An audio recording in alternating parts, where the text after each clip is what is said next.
Pero kung bago ka pa lang sa aking channel, paki-like, share, and click the subscribe button and the notification bell para lagi kayong updated sa mga parating ko pang uploads.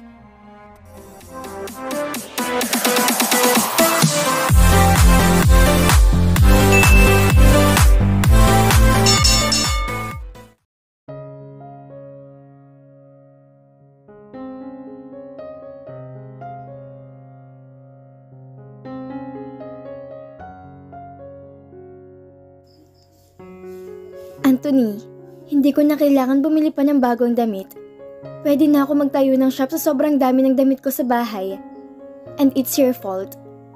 Nakanguwing saad ni Alona habang hawak siya sa bewang ng asawa at itinutulak siya sa fitting room. Nonsense. You need to try all this. Iniabot nito sa kanyang ilang mga nakahanger na damit. Napabuntong hininga na lang na tinungo niyang fitting room. Una niyang sinukatan ang isang pulang Sabrina dress. Nang lumabas ay agad na nakatingin sa kanyang asawa. Hindi niya maintindihan, subalit paghangang nababasa niya sa mga mata nito. Kung nagagandahan sa kanya sa Anthony, ay bakit hindi siya nito makuha magustuhan? Bakit hindi siya makita nito bilang isang babaeng pwedeng mahalin nito? Talaga bang isang bata pa rin ang tingin nito sa kanya? Ilang mga damit pang sinukat niya na biniling lahat ng lalaki, kahit makailang beses siyang tumanggi. Nang papalabas na sila ng butika, ay napahinto ang asawa niya sa paglalakad. Nagtatakang sinundan niya ng tingin ang tinitingnan nito. It's a woman. A simply charming woman who's also staring quite intently on her husband. Sa nakikita ni Alona, ay mukhang magkakilalang dalawa. Anthony? Mahinang tawag nito habang gulat ang nakahirestro sa mukha nito. Naramdaman niyang humigpit ang pagkakahawak ng asawa sa kanyang kamay. Subalit parang itinulos ito mula sa kinatatayuan, habang parang hindi makapaniwalang tinitingnan ang babae ngayon ipapalapit sa kanilang dalawa. They stared with each other like they have their own world that others couldn't see. Hindi maiwasan ni Alona na makaramdam ng discomfort sa ganoong senaryo. Hindi niya alam kung sino sa buhay ni Anthony ang babaeng to. Pero nakaramdam ng kabang kanyang puso. It shouldn't be something that concerned her. Pero hindi niya maiwasang mag-alala. It's been a long time, Anthony. Lumapit ito sa kanilang dalawa. Naggulat siya ng partikular na lumapit ito sa asawa niya. Tumingkayad ito at niyakap ang magkabilang braso sa leeg ng lalaki. Nanigas si Alona. Nang akmang halikan nito ang lalaki, ay parang pinagsakloban siya ng langit at lupa. I felt so wrong especially with her around. Subalit umiwas ang kanyang asawa sa pagtatangka ng babae. Wala ka bang kaunting kahihiyan? Seryoso ang mukha ni Anthony. Malamig na binaklas nito ang mga kamay ng babae sa leeg nito habang hindi pa rin binibitawan ng kanyang kamay. Nang bumaling sa kanyang lalaki, ay malungkot na ngumiti ito. Let's go, Alona. Anthony! Pinigilan nito sa brasong isang kamay ng lalaki. Will you listen to me first? Ano pa bang dapat pag-usapan? Luminaw na sa akin mula nung umalis ka. Napalunok sa Alona sa narinig na sinabi ni Anthony. Ang hinalang tumitingting sa kanyang isip ay biglang lumilinaw at nagkakaroon ng larawang rekognisyon. The girl in front of them was someone his husband had a relationship with. Yun lang ang maaaring paliwanag sa lahat. Hindi yun katulad ng iniisip mo, Anthony. It's not even my fault. Hell! Don't you dare say that it's not your fault? Akala ko pinaka-naintindihan natin ang isa't isa. Pero lumalabas na hindi pa pala kita kilala. I was ready to leave everything behind for you. Pero hindi mo magagawa yun para sa akin. Napitawan niya ang kamay ni Anthony nang sinabi nito. Dumako ang paningin sa kanya ng lalaki. Parang noon lang nito na-realize na naririnig niya ang bawat salitang lumalabas sa bibig nito. Alona? Lumunok siya upang pigilan ang luhang nababalang lumalpas sa kanyang mga mata. It's alright. Itinaas niya ang isang kamay na magtangka itong hawakan siya. Labas ako sa pribadong buhay mo, Anthony. Hindi mo kailangan magpaliwanag. I understand. Hindi. Ayaw mo. Ngumiti siya dito ng pilit. Pagkatapos ay bumaling siya sa babaeng tinawag nitong Rose. Hi, ikaw si Rose, di ba? Ikaw ang dapat na pinakasalan ni Anthony, hindi ba? Napayuko ito. Yes. Inilahad niya ang isang kamay sa harap nito. I'm Alona. Ako na ngayon ang asawa ni Anthony. Nagtatakang tumaas ang tingin nito sa kanya. Isang masungit na ora ang bumaka sa malasanta nitong muka, kani-kanina lamang. Ano naman ang ibig mong sabihin ngayon? Hindi porke kasal kayong bag-aari mo na siya. Bumaba ang mga mata nito sa kanya, mula ulo hanggang paa. Umismid ito at tinabig ang kamay niya. You're nothing but a pretty face. Rose! Asik ni Anthony dito. Subalit bago pa ito makapagsalita, ay kumapit siya sa braso ng lalaki upang pigilan ito. It's okay, Anthony. Totoo naman ang sinabi niya. You married with me because of my face. Kumpiyansang ngumiti siya sa babae.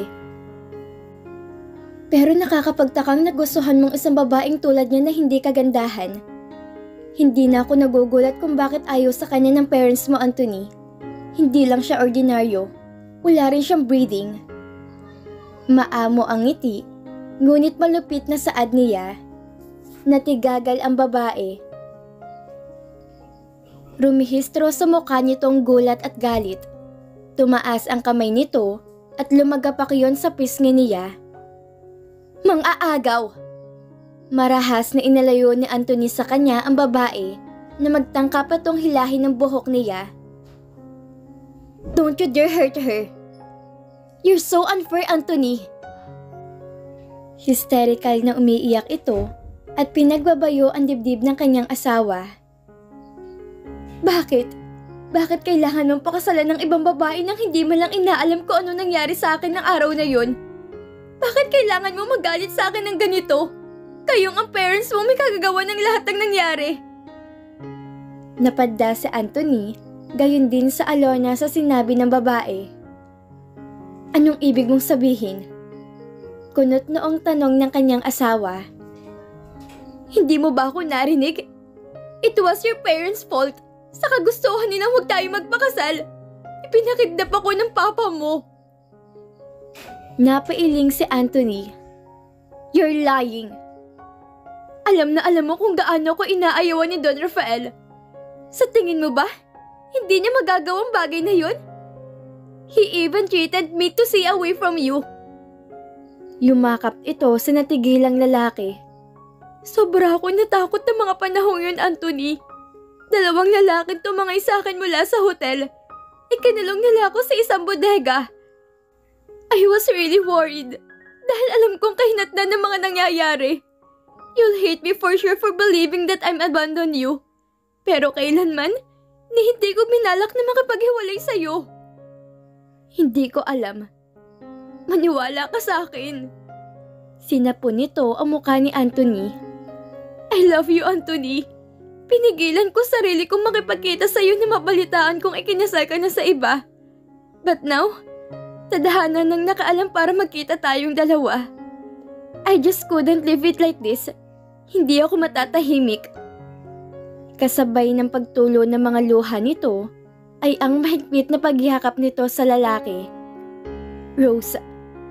Nag-aalinlangan ang mga mata nito, subalit unti-unting tumaas ang magkabilang kamay nito upang yakapin ang babae. Si Alona naman ay parang isang estatwa lang sa isang sulok. Walang reaksyon ang kanyang mukha sa eksenang nasaksihan, ang pagyakap ng kanyang asawa sa ibang babae, habang siya'y parang isang ekstrang nakamasid sa mga ito at tila isang marahas na kadenang gumagapos sa kanyang puso. Sobrang bigat ng kanyang dibdib, at parang may kung anong nakabara sa daanan niya ng hangin. Nagulat na lang siya nang marinig ang sariling pagsigok. It's because she was suppressing her sobs and whimpers.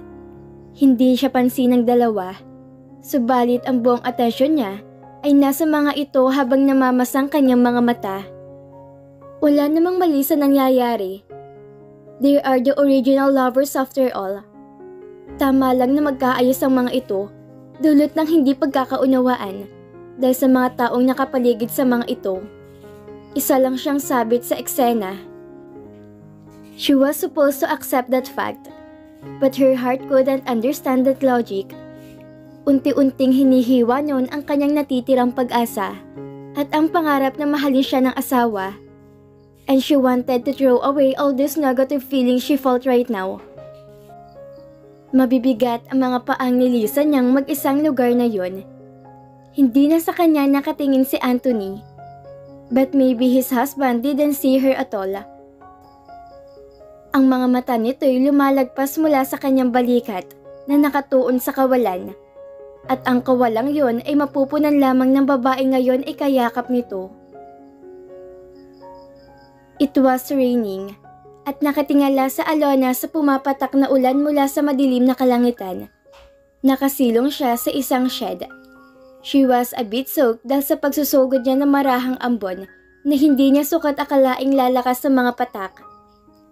Isang oras na nakararaan nang iwanan siya ni Anthony at ang kasintahan nito sa loob ng mall. Hindi niya alam kung hinanap siya ng kanyang asawa sa biglaang pagkawala niya. Maaring hindi siya nito napansin nang umalis siya. Balak niya sanang dumiretso pa uwi, subalit hindi niya pala hawak ang bag niya.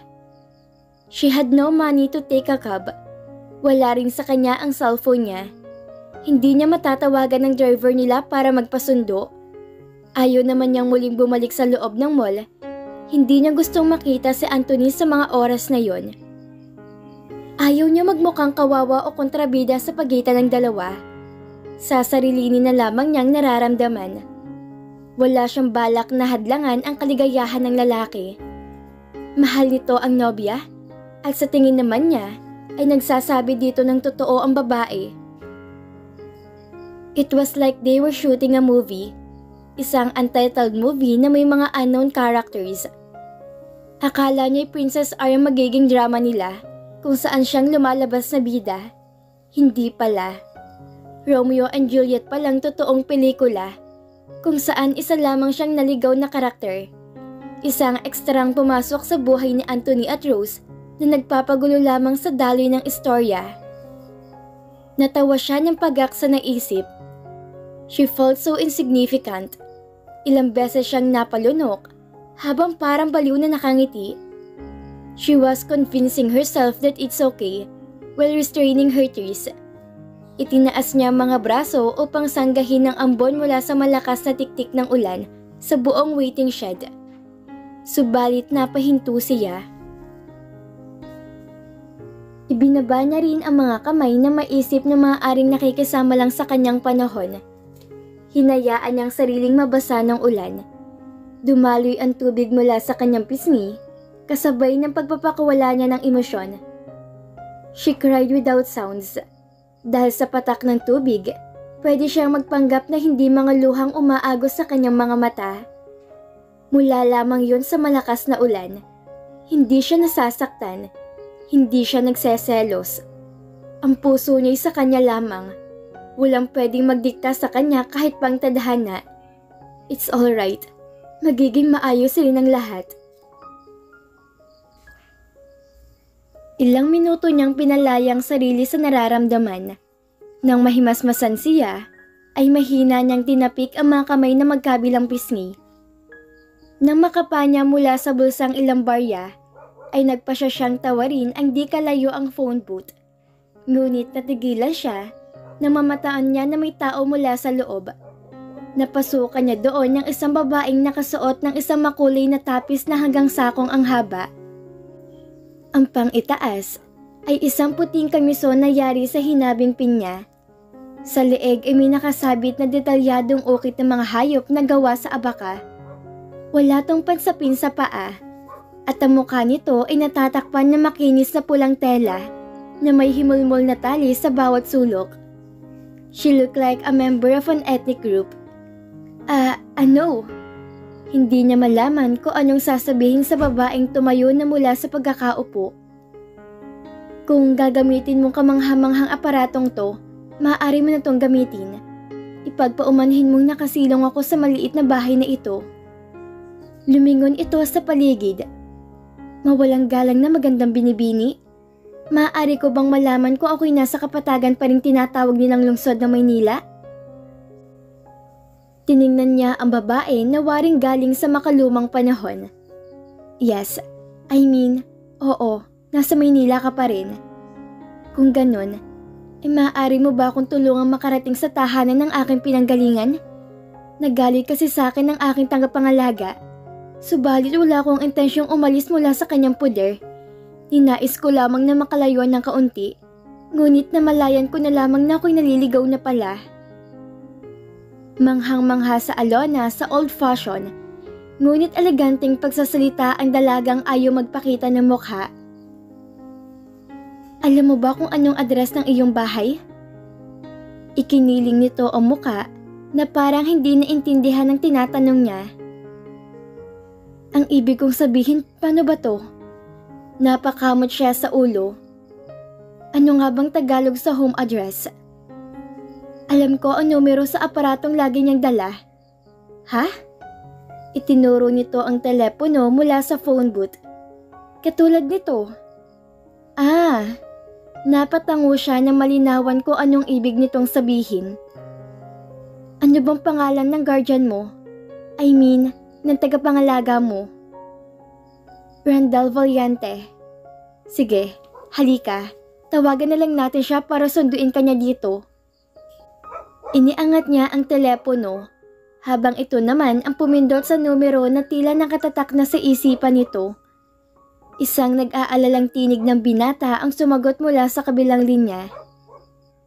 Ito ba si Randall Valiente? Nang makumpirma niyang iyon ang taong hinahanap nila, ay sinabi niya agad dito ang pakay. She's with you, right? Does she have any injury? May nangyari ba masama kay Jessica? Nagalusan ba siya? Na aksidente? Saang lugar ba yan? Sunod-sunod na tanong nito na tila tuliro. Don't worry, safe siya. Sinabi niya dito ang lugar kung nasaan sila. Nang maibaba niyang telepono, ay nginitian niya ang dalaga na ngayon itiwalang nakakapit sa braso niya. Nang huminto sa daan ng isang itim na Bugatti, ay bumaba mula doon ng isang lalaking naka-midriff na kulay itim. He's very handsome. A guy with the killer looks that could sweep a girl off of her feet. Na masilayan ng katabi niyang babae ang lalaki, ay nagtatakbo to sa gitna na humihinang ulan. You dumb brat! Hinawakan nito ang binata sa magkabilang balikat. You almost drove me insane. Papatayin mo ba ako sa sobrang pag-aalala sa'yo? Patawarin mo ako, Randall, nang dahil sa akin, muntik na masunog ang tirahan mo. That's not even the is. Damn it! Bigla nitong niyakap ang dalaga. Paano ko haharap sa tatay mo kung sakaling may nangyaring masama sa'yo? Galit ka sa akin. Akala ko pinapaalis mo na ako. Hindi kita pinapalaya sa bahay. Ang sabi ko iwanan mo muna ako mag-isa. Pero hindi ibig sabihin na pinapaalis kita. Why can't you just understand simple things like that? Hindi kita maintindihan. Walang kwenta. Basta wag lang ulit. Hinaplos nito ang ulo ng babae. Jessica, tandaan mo walang mas importanteng bagay sa loob ng kondo ko. Nakatumbas ang buhay mo. Bahay man o masunog man yon dahil sa kagagawan mo, hindi ko na naising mapahama ka. Alona was very touched on that scene. Ang pag-aalala ng lalaki nagpapaalala sa kanya ng relasyon nilang dalawa ni Anthony. Alam niyang totoo ang pag-aalala sa kanya ng asawa. Kung nasasaktan man siya, ay hindi dahil sa gagawa nito. Siya ang nagtulak sa sarili upang mapalapit sa lalaki. Kahit pag-aari na ito ng iba, ay hindi maiwasang umasa ng kanyang puso. Kahit peke ang pagsasama nila, ay gusto niyang tutuhanin ang bawat sandali na kalakip ng pasaway ng damdamin. Nang maghiwalay ang dalawa mula sa pagkakayakap, ay patakbong lumapit naman sa kanya ang babae. Kinuha nito ang kanyang palad at isang bagay ang inilagay nito doon. Salamat binibini sa iyong tulong. Ngumiti siya dito. Walang anuman. Ang importante ligtas kang makakauwi sa piling ng taong mahal mo. Hinubad nito ang nakatakip na tela sa mukha. Nagulat sa Alona nang tumambad sa kanyang maamo mukha ng dalaga. She has a pair of butterscotch amber eyes. Sobrang haba ng pilik mata nito na animoy isang manika. Kulay mais ang medyo kulot na buhok nito. Kasing puti niya to na malayo sa kulay ng mga etniko. Walang dudang may halutong dugo ng banyaga na tulad niya. Iniabot nito sa kanyang pulang tela. Sa'yo na rin to para hindi ka mabasa ng ulan. May simpatya siya sa mukhang tumalungko ito sa kanya. Napakaganda ng mga mata mo. Huwag mong hayaang mapalitan niya ng isang ordinaryong mga mata ang tinitingnan ng lalaki ngayon sa buhay mo. Huwag ka mag-alinlangan. Ang pag-ibig ay isang katahang nilikha at ang damdamin ay hindi basta-basta umuusbong para lang sa wala. Wala nang isang nangyari sa nagkataon lamang. Tao ang gumagawa ng kanyang kapalaran. Wika nito na tila pahiwatig na nababasa nito ang kanyang naiisip. Nang makuha niya mula dito ang tela ay nagmamadaling sumakay ito sa sasakyan na dala ng lalaki. Kumaway pa ito sa kanya bago umalis. Nagtatakang nasundan na lang niya ng tanaw ang umalis na kotse. They go her coins using for the sake of someone instead of using it on herself. Ni hindi niya nagawang humiram ng pera na pamasahe pa uwi. Napabuntong hininga na lang siya. I must be crazy, forgetting important things like that. Nang tingnan niya sa palad ang ibinigay ng babae, Jessa ang pangalan ay nanlaki ang mga mata niya. Isa yung 500 peso bill. So alam nitong nangangailangan siya ng pera pa uwi. Subalit hindi lang yon ang gumimbal sa kanya. Mula rin sa kanyang palad ay nandoon ang isang maliit na panyente. Ginto ang kulay nito. At hindi na niya kailangan pang kilatisin kung tunay man yon o hindi dahil sa kakaibang kinang nun. Natatampukan yon na maliliit na bato sa gilid na kakulay mismo ng mga mata niya. Paano nito nagawang ibigay sa kanyang napaka-importanting bagay na yon? Feeling ko ay sakong Good Samaritan para sa reward na to. Gustuhin man niyang isauli ang napakamahal na suklay na yon, ay hindi niya naman alam kung magkikita pa silang muli ng babae.